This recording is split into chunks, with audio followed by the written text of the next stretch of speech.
Welcome to Loving Life's Journey with your host, Linda Wilson.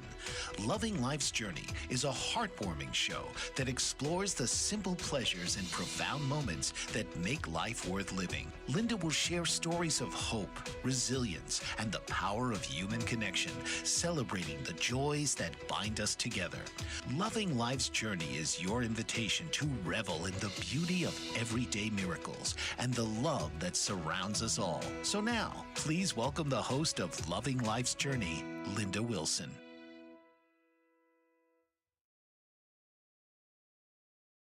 Good morning, everyone. Let's take a breath. Not a performative one, but a real one. Because if you're here, I'm guessing you're carrying a lot. There's been many times in my life where, without realizing it, I was just in survival mode. I didn't even think about all the things that I had to do. I was just doing it because it had to be done. And when I would stop to think about it, I'd feel overwhelmed and depressed. So I kept moving, showing up, smiling. But I was bone tired, emotionally spent, and so used to putting myself last, I didn't even know what self care meant anymore. Can any of you relate? Years ago, I had an aortic dissection, and I was blessed to survive it. Now, at the time, I was a photographer, and my team was just me, myself, and I. And I found out I needed emergency heart surgery, and I was scheduled for a photo shoot the next day. The client was on a deadline, so rescheduling wasn't an option. So there I am in the ICU, talking to family about the surgery, trying to find someone to cover the shoot, taking time to notify the client, worrying about everyone trying to get there to see me, and trying to deal with the very real possibility that I could die on the table. It definitely was not an average day. It was one of the most intensely days of my life, physically, emotionally, and spiritually. And in the middle of it all, I was still trying to be the responsible one, still making sure everyone else was okay, still managing work, expectations, logistics, and outcomes. Even with my life on the line, I didn't stop to ask what I needed. Sound familiar? If that speaks to you, put me too in the comments. I see you.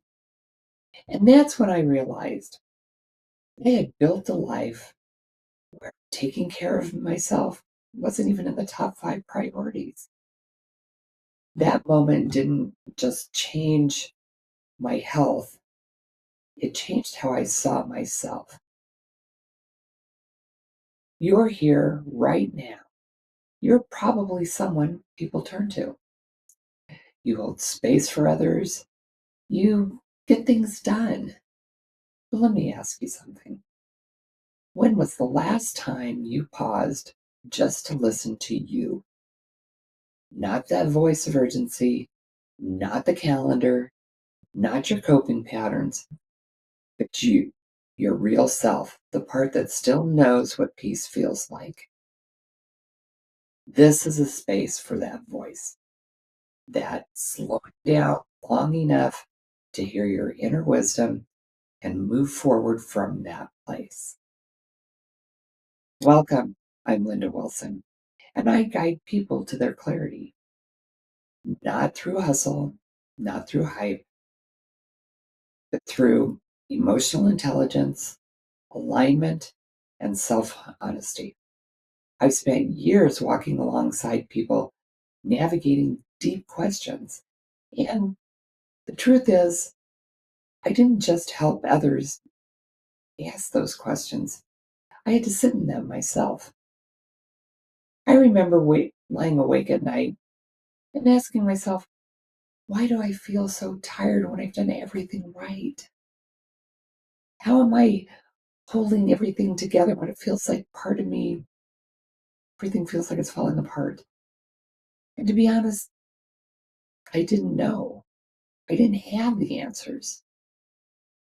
There's no shame in being at that place. We've all either been there or will be there at some point. So don't feel alone. You're not. Since I wanted to know, I started to document all that I had been going through, the resources I had, how I used them, and what was missing. And I was able to piece together what worked for me and what didn't. Now, it wasn't easy. Self reflection never is, but it was necessary. And it led to the work that I do now in emotional support and emotional intelligence. What started as survival turned into self discovery. And from that discovery came a desire to understand, a deeper understanding, not just of how to support others, but how to truly support myself. It didn't happen overnight. It took 10 years. And over those last 10 years, I've invested over $250,000 and over 50,000 hours of blood, sweat, and tears on my personal and professional development. Now, to be clear, I'm not a counselor. I'm not a therapist. I am a certified professional in emotional intelligence, DISC, ethical influence, and sales. And I am an expert in emotional support and self care. And here's what I've come to know. We all hit a point where life demands that we stop pretending we're fine and start getting honest. So let me ask you, have you ever asked yourself why you feel the way you feel? How you're holding it all together? This show is a soft place to land and a strong place to rise. We'll talk about self-leadership, boundaries, emotional clarity, identity shifts, and how to stop abandoning yourself, especially when your needs get drowned out by the responsibilities. Fair enough? So I'm so glad you joined today. If you're getting value from the show, please give us a like, please give us a follow, and please give us a share. I want to spread the word to help people in this area. And we've been sharing what it feels like to be that go-to person, that person that's carrying everything. And I know what it's like to perform stability, to be the strong one, to be the go-to, the one who knows what to do, even while quietly unraveling inside. Now, if this speaks to you, I see you, I feel you. You see, in the last 15 years, I've had 3 open heart surgeries, lost 5 family members in a 4-year period, including my husband, went into deep depression. Then I lost my mom. I got scammed out of $18,000. Went into depression again. You know, the sledgehammer of life was just relentless. And after losing my husband, I spent 18 months sitting on my couch, not caring if I lived or died. I just sat there. I blamed myself. I blamed God. I felt guilty for surviving something that killed my brother. I questioned my whole existence. I was navigating through grief that didn't come in waves, it came in storms. And when I got scammed out of $18,000, I didn't just lose the money, I lost a sense of safety. My shift didn't come from a grand success, it came from profound grief and loss. After my second operation, I lost my voice. One of my vocal cords got paralyzed and I couldn't talk. For 18 months, I fought to talk, to be heard. It was physically and emotionally draining.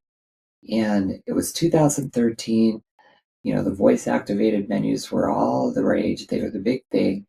And I'd call to schedule something and I couldn't get through the menu. They couldn't hear me. They couldn't understand me. So I would text my husband at work.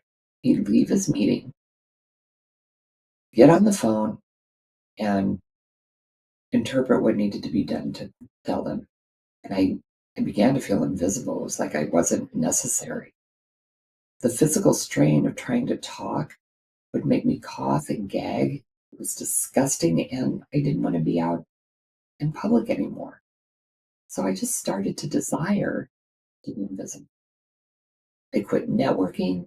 I quit going out with my friends, and no one could hear me or understand me. So I just wrapped myself up in my cloak of invisibility and retired from life. I was wallowing in self pity, self hatred, and despair.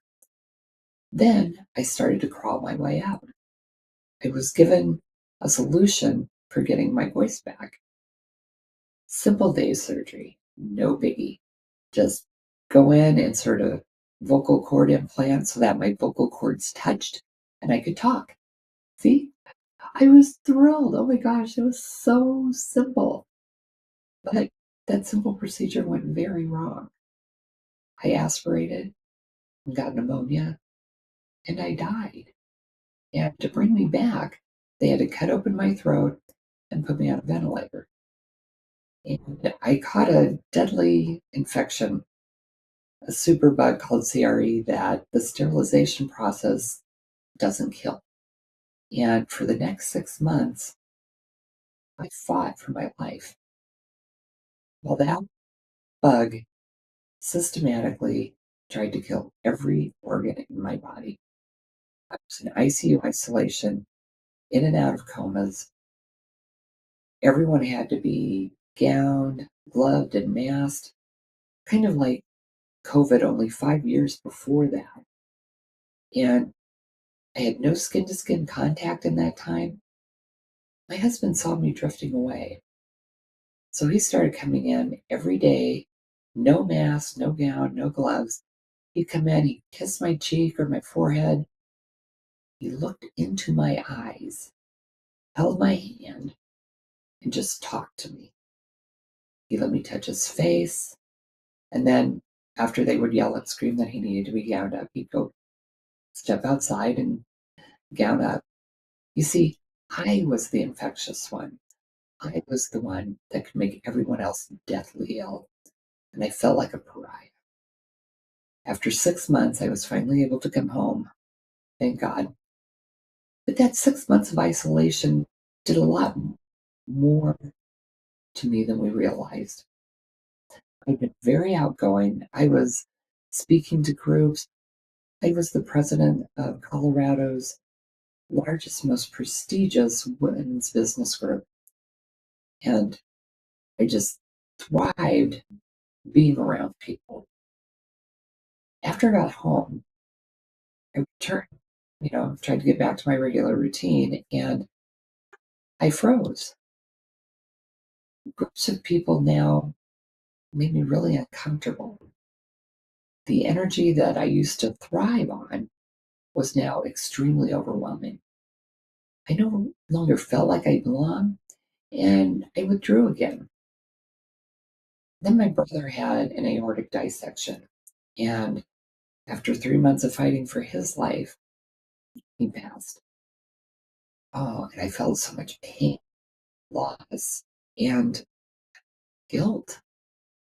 Why did I survive and he died? And I lost myself in guilt and shame, and my poor husband felt so helpless to help me. And then 1 year later, he died, and I completely fell apart. I spent the next 18 months in a fog. Then two more family members passed, and then COVID hit. Yeah. During that time, I found something deeper. That quiet voice that asked me, what do I actually need? And this time, I chose to listen. What do I actually need? And why am I afraid to give it to myself? That question didn't just change how I worked, it changed how I rested, how I lived, how I listened to my body, and it became the foundation for everything I teach them. I've been blessed to have an amazing support system, family, friends, people I've never met in person have supported me, prayed for me and my family through all of my trials. And people kept asking me, how did you stay strong? How did you stay calm? And so I sat down and made a list of the people, the places, the resources I had. And it was a lot. I mean, really a lot. Again, I am so blessed. And I know most people don't have that.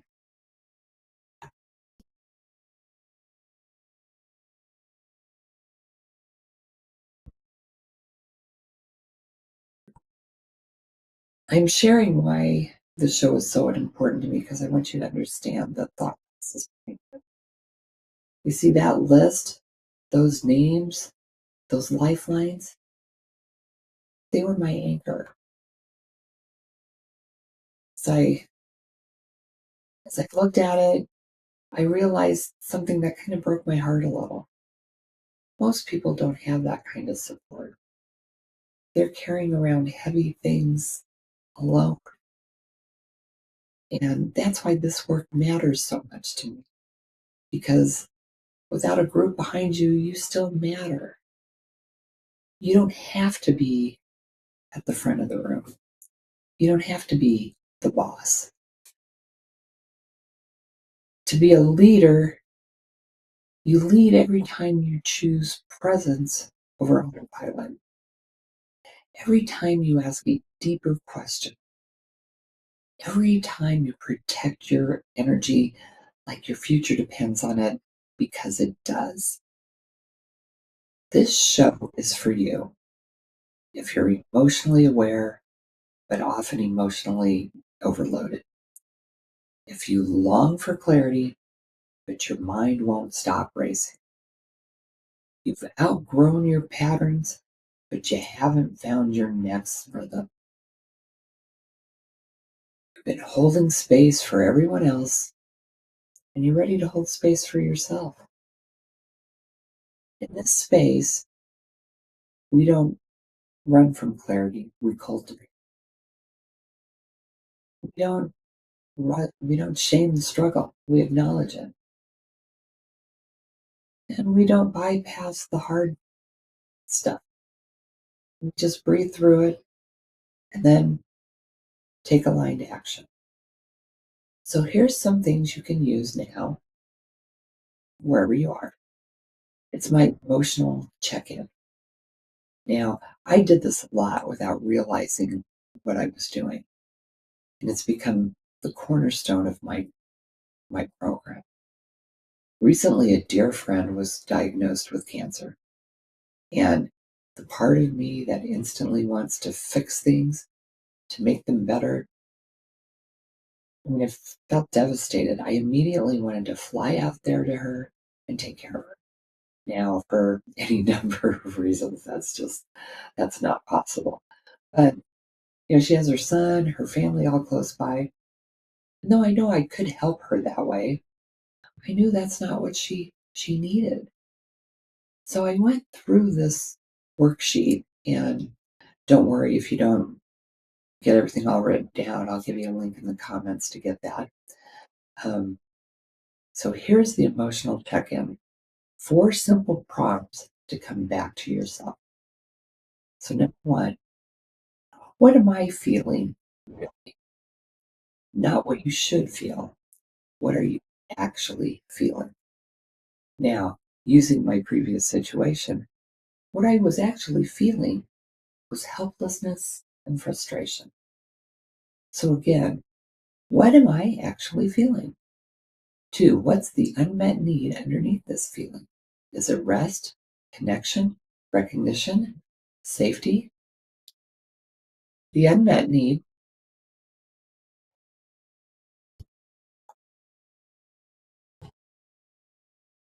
The unmet need was I wasn't being a good friend. I was making everything about me, and it wasn't about me. The situation isn't about me at all. So, number 3 is what am I making it mean around me? And number 4, what's one passionate move I can make today towards myself? Now, this is where the healing starts. I promise to pray for her like she's done for me countless times. I text her daily just to send her love. And as a note, this is compassion towards myself as well, because this is something I'm very good at. I do easily, and it makes me feel good, feel useful. So number 4, what's compassionate move I can make today towards myself? Now, I still use this check-in often, especially when I feel that old pressure creeping back in. Now, just the other day, I asked myself, what am I making this frustration mean about me? And I realized I wasn't just frustrated, I was afraid I wasn't doing enough. Now, that awareness didn't fix everything, but it softened me. It helped me choose compassion instead of control. This isn't about fixing yourself. You don't need to be fixed. It's about meeting yourself. That shift from fixing to meeting changes everything. It softens your inner dialogue. It opens up space for clarity. And that's exactly what this show's here to do, hold space for. Every episode will feel like a breath of fresh air because life isn't easy and you deserve spaces that support you while strengthening your spirit. I'll bring you self leadership tools that come from emotional awareness, practices for clarity, boundaries and aligned decision making, support for the moments you feel stuck, disconnected, and or unseen, conversations that speak to the real you, not just the role you play. I'm not here to tell you who to become. I'm here to help you come home to who you already are. If your nervous system is craving stillness, if your mind is begging for clarity, if your heart is asking for a little more honesty, this is your space. There were years I didn't have this kind of space where I could speak without performing, feel without filtering, and just be. I didn't realize I needed that space. That's why I created this space, because healing isn't easy, it's honest. And clarity doesn't come when we try to be strong, it comes when we choose to be real. You don't have to fix it all, you just have to start listening. So here's your gentle prompt. What is one emotion I've been avoiding, and what's it trying to teach me? That's your journal entry. That's your first step. That's the moment where something begins to shift. What's one emotion I've been avoiding? What's it trying to teach me? Now, I'll be here next week and every week with the kind of conversations that hold space for your becoming. Again, if you're getting value from the program, please give us a like, a follow, and a share. I'm Linda Wilson, and this is Living Life's Journey. You don't need more noise, you need more truth. Let's move towards that together. See you next week. This has been Loving Life's Journey with your host, Linda Wilson. From the laughter of children to the wisdom of elders, from the thrill of new adventures to the comfort of cherished traditions, Loving Life's Journey is your invitation to revel in the beauty of everyday miracles and the love that surrounds us all. So tune in, be inspired, and remember to cherish every step of this incredible journey called life. Here on Loving Life's Journey.